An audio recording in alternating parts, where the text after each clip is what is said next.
Hello hello hello. तो कैसे हो सबके सब? I hope you all are well and doing well. हम अपनी question of the day series का एक नया क्वेश्चन लेके आए, बट उससे पहले intro. We learn chemistry and we will try to understand each and every concept related to the chemistry. Channel name is all are familiar with it, the curly chemist. देखो आज का जो question है, question of the day series का 49वां question है, 49वां question है।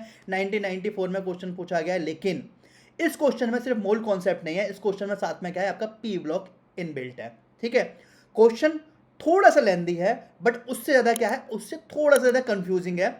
पर अपन आया है सॉल्व करवा के जाएगा, स्टेप बाय स्टेप सॉल्व करेंगे और साथ में अपन लोग आंसर कर लेंगे। ठीक है, क्वेश्चन क्या है, ए इज अ बाइनरी कंपाउंड जो कि आपका क्या है, यूनिवेलेंट मेटल है।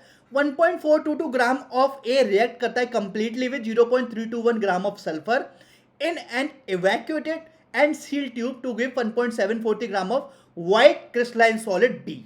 ठीक है, अब क्या है, बी आपका Al2SO4 होल थ्राइस से रिएक्ट करता है तो क्या बन जाता है, सी। अपन को पता करना है ए क्या है, बी क्या है, सी क्या है। अपन पता करके मानेंगे। तो कैसे मानेंगे, आ जाओ। अब देखो एक क्वेश्चन का कॉन्सेप्ट बता देता हूं मैं आपको, हम कैसे सॉल्व करेंगे। हम इसको सॉल्व करेंगे on the basis of unitary method, but P block के कुछ कॉन्सेप्ट हैं जो हमें यहाँ पे ध्यान रखने हैं। Besides it, one by one step by step upon solve करेंगे। उसमें क्या दे रखा है, देखो इसने बोला है ए है, ठीक है, उसने किसी सल्फर से रिएक्ट करा और क्या बना आपका, बी बना, जो कि आपका क्या है, सल्फेट सॉल्ट है, सल्फेट सॉल्ट है। ठीक है, और इसमें एक चीज ध्यान रखिएगा, सल्फेट सॉल्ट है तो स्टेप बाय स्टेप चलना है। अब देखो सल्फेट सॉल्ट है और एक आपका क्या दे रखा है, ए आपका दे रखा है यूनिवेलेंट मेटल। ठीक है, यूनिवेलेंट मतलब आपका प्लस पॉजिटिव चार्ज होगा, +1 पॉजिटिव चार्ज होगा, तो it can be yes alkali metals. ठीक है, तो Li पॉजिटिव हो सकता है, Na पॉजिटिव हो सकता है, और क्या हो सकता है, Mg2 पॉजिटिव हो सकता है, नहीं। ठीक है, K पॉजिटिव हो सकता है। अब देखो यहां पे क्या है, आपका Li पॉजिटिव, Na पॉजिटिव और K पॉजिटिव। सपोज मैंने मान लिया कि क्या है, जो मेटल है वो M है, तो अगर M आपका सल्फेट बनाएगा तो ऑब्वियसली M2SO4 बनाएगा। क्यों? क्योंकि M2SO4 को अगर मैं ब्रेक करूंगा तो twice M positive plus SO4 2 negative हो जाएगा। ठीक है, स्टेप बाय स्टेप चल रहा है और कॉमन सेंस से चलेंगे इस क्वेश्चन के लिए। ठीक है, तो ट्वाइस M पॉजिटिव और SO4 2 नेगेटिव, तो M2SO4 क्या हुआ, M2SO4 हुआ आपका B, जो कि सल्फेट सॉल्ट बन के आ गया। M2SO4 क्या हुआ आपका B। अब देखो यहां पे सल्फर है, यहां पे सल्फेट है, सल्फेट में सल्फर के साथ साथ ऑक्सीजन भी तो है, then we can say A must be metal oxide. A must भी क्या होगा, मेटल ऑक्साइड होगा, यानी कि मैं इसे कंसीडर कर लेता हूं MOX। भाई ऑक्सीजन अपने आप तो जन्मेगा नहीं, law of conservation of mass, या फिर हम बोल सकते हैं एलिमेंट के बेसिस पे, अगर आपका रिएक्टेंट साइड अगर कोई भी एलिमेंट नहीं होगा तो आपका प्रोडक्ट साइड हो ही नहीं सकता। गॉट इट ना? ठीक है, तो ए मस्ट भी क्या होगा, मेटल ऑक्साइड होगा, और बी आपका क्या होगा, सल्फेट सॉल्ट हो गया। अब अगर मैं बात करूं आपकी, ए आपका क्या है, MOX है, ए सल्फर S से डिनोट कर दिया, और बी आपका क्या है, सल्फेट सॉल्ट। मैं एक काम करता हूं, मैं इसे बैलेंस्ड रिएक्शन लिख लेता हूं।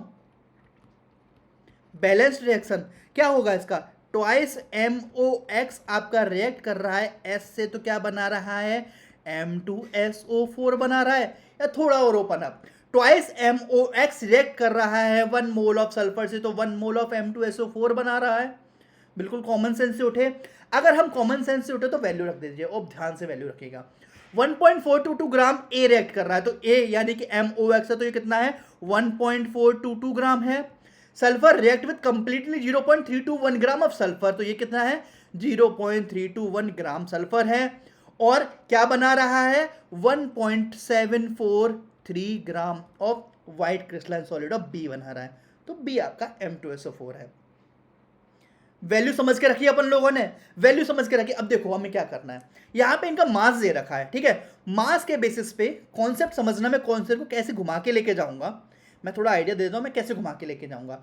अगर मैं ऑन द बेसिस ऑफ 1.743, और मतलब on the basis of this balancing reaction, अगर मैं M2SO4 का मोलर मास निकाल सकता हूं, अगर मैं on that basis of this reaction M2SO4 का मोलर मास निकाल सकता हूं, तो क्या मैं यहां से, मुझे सल्फर का एटॉमिक मास पता है, मुझे ऑक्सीजन का एटॉमिक मास पता है, क्या मैं मेटल का एटॉमिक मास यानी कि AM या ATM नहीं निकाल सकता? और अगर मैंने और अगर मैंने यहां से आपका atomic mass of that metal निकाल ले तो क्या मैं अपने बेसिस पे या फिर हम जो पढ़ाई करते हैं उसके बेसिस पे एटम पता नहीं कर लेंगे एटॉमिक मास के बेसिस पे कि आपका सोडियम है, लिथियम है, पोटेशियम है, क्योंकि हमें उन सबके एटॉमिक मास पता है। ठीक है, तो ये हम कॉन्सेप्ट यूज करेंगे। अब देखो, आपको कॉन्सेप्ट समझ में आया मैं कैसे लेके जाना चाह रहा हूं? मैं इस वजह से लेके जा रहा हूं क्योंकि यहां पे हमें मेटल पता करना है।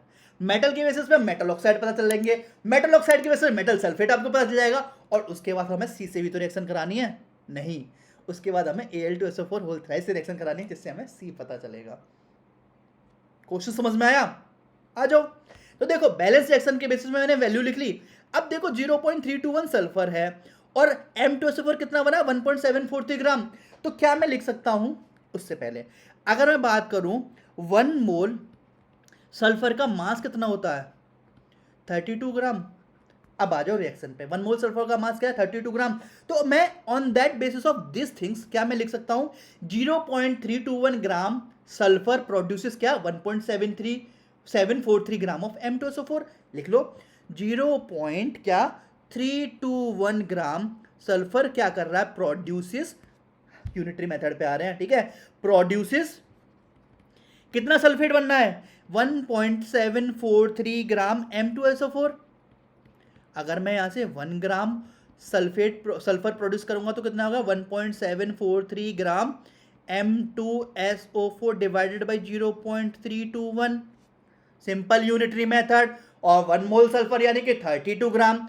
तो अगर मैं 32 ग्राम सल्फर क्या बात करूंगा, प्रोड्यूसेस क्या हो जाएगा, 1.743 डिवाइडेड बाई 0.321 इंटू 32 कितना निकला आपका, निकला 174.3 ग्राम। क्या ये निकला है आपका मास ऑफ 1 मोल ऑफ क्या, M2SO4। 174.3 ग्राम क्या निकला, वो निकला आपका mass of 1 mole of M2SO4। क्या मैं इसे ऐसे लिख सकता हूं, molar mass of M2SO4 will be equal to कितना, 174.3 ग्राम। M2SO4 यानी कि twice M plus sulphur 32 plus 4 into oxygen 16, that will be equal to 174.3 gram. यहां से हम M निकालोगे तो वो आपका निकलेगा 39 ग्राम। और 39 आपका मोलर मास, यानी कि सॉरी 39 एटॉमिक मास कितना होता है, वो होता है आपका एटॉमिक मास होता है पोटेशियम का K। क्या हुआ, क्या निकला, K। अगर आपका पता चल गया है कि, अगर आपको पता चल गया कि M इज इक्वल टू क्या है, K, यानी कि आपका एल्कली मेटल क्या है, एल्कली मेटल है आपका K यानी कि पोटेशियम। और अगर आपका एल्कली मेटल पोटेशियम है तो अगर मैं बात करूं पोटेशियम ऑक्साइड की, ठीक है, अगर मैं बात करूं MO2 की, ऑक्सीजन का ऑक्सीडेशन स्टेट होता है -2, तो X minus 2 into 2 will be equal to 0। तो X इज इक्वल टू 4 हो जाएगा, X इज इक्वल टू 4 हो जाएगा। तो यहां से MO2 कितना निकलेगा, वो आपका निकलेगा KO2। तो KO2 आपका क्या है, KO2 है आपका A आपका क्या निकला, KO2। और यहीं पे अगर B क्या था, B आपका था मेटल सल्फेट, B आपका क्या था, मेटल सल्फेट। तो क्या हो जाएगा वो, M2SO4 था, तो ये आपका हो गया K2SO4। B आपका मेटल सल्फेट, तो वो क्या होगा, K2SO4। अब देखो, अब चीजें पता है क्या है, यहां पे आपका चीजें कैसे निकलेंगी, A निकल आया, B निकल आया। अब क्या बोल रहा है कि आपका जो B है वो रिएक्ट करता है Al2SO4 से हाइड्रेटेड डबल सॉल्ट के बेसिस पे, तो आपका क्या बनता है, C। हमें पता है कि आपका K2SO4 आपका रिएक्ट करेगा Al2SO4 होल थ्राइस से, प्लस कुछ याद आ रहा है, potash alum hydrated double salt 24H2O, क्या बना, K2SO4 into Al2SO4 whole thrice into 24H2O potash alum, जिसको हम हिंदी में फिटकरी भी बोलते हैं। हमें पता चल गया A, हमें पता चल गया B, हमें पता चल गया C, ठीक है। तो ओवरऑल हमारा आंसर निकल के आ चुका है। आई होप आपको चीज समझ में आई होगी। ऑन दैट बेसिस A आपका क्या निकला, A आपका था KO2 जो कि आपका मेटल ऑक्साइड था, B आपका क्या था, मेटल सल्फेट यानी कि K2SO4 था, सी आपका क्या था, potash alum K2SO4 into Al2SO4 whole thrice into 24H2O। ठीक है, हमारे ABC निकल के आ चुके हैं। On that basis question solve हो चुका है। ठीक है, तो अब आपको अगर क्वेश्चन समझ में आया हो या नहीं समझ में आया हो तो I will give you the 4 task. सबसे पहले इस वीडियो को करना है लाइक, ठीक है, अपने दोस्तों के साथ करना है शेयर, इस चैनल को क्या करना है, सब्सक्राइब करना, और नंबर 4 जो कि मोस्ट इंपॉर्टेंट थिंग है, अगर आपको क्वेश्चन समझ में आया होगा तो प्लीज प्यारे प्यारे कमेंट कीजिए, और अगर नहीं समझ में आया टाइम स्टैंपिंग उठाओ वीडियो में से, कमेंट सेक्शन में जाओ और वहां पे टाइम स्टैंपिंग डाल कर सर वहां से समझ नहीं आया। I will try to help you out and I will definitely try to help you out. मैं प्रॉपर रिप्लाई करूंगा कमेंट का। अगर आपको बिलीव नहीं है तो पुरानी वीडियोस में जाके देख सकते हो, मैं पर्सनली रिप्लाई करता हूँ। ठीक है, तो देखो हमने ए और बी और सी तीनों निकाल लिए। इस क्वेश्चन से हमने क्या क्या सीखा। नंबर 1, हमने यहाँ पे मोल कॉन्सेप्ट के बेसिस पे यूनिटरी मेथड जो था वो निकाला। ठीक है, वहां से हमने मोलर मास M2 और M करके निकाला, एटॉमिक मास M निकाला, उसके बेसिस पे हमें एटम पता चला, उसके बेसिस पे हमें मेटल पता चला, और उसके बेसिस पे हम सल्फेट और ऑक्साइड पता कर पाए।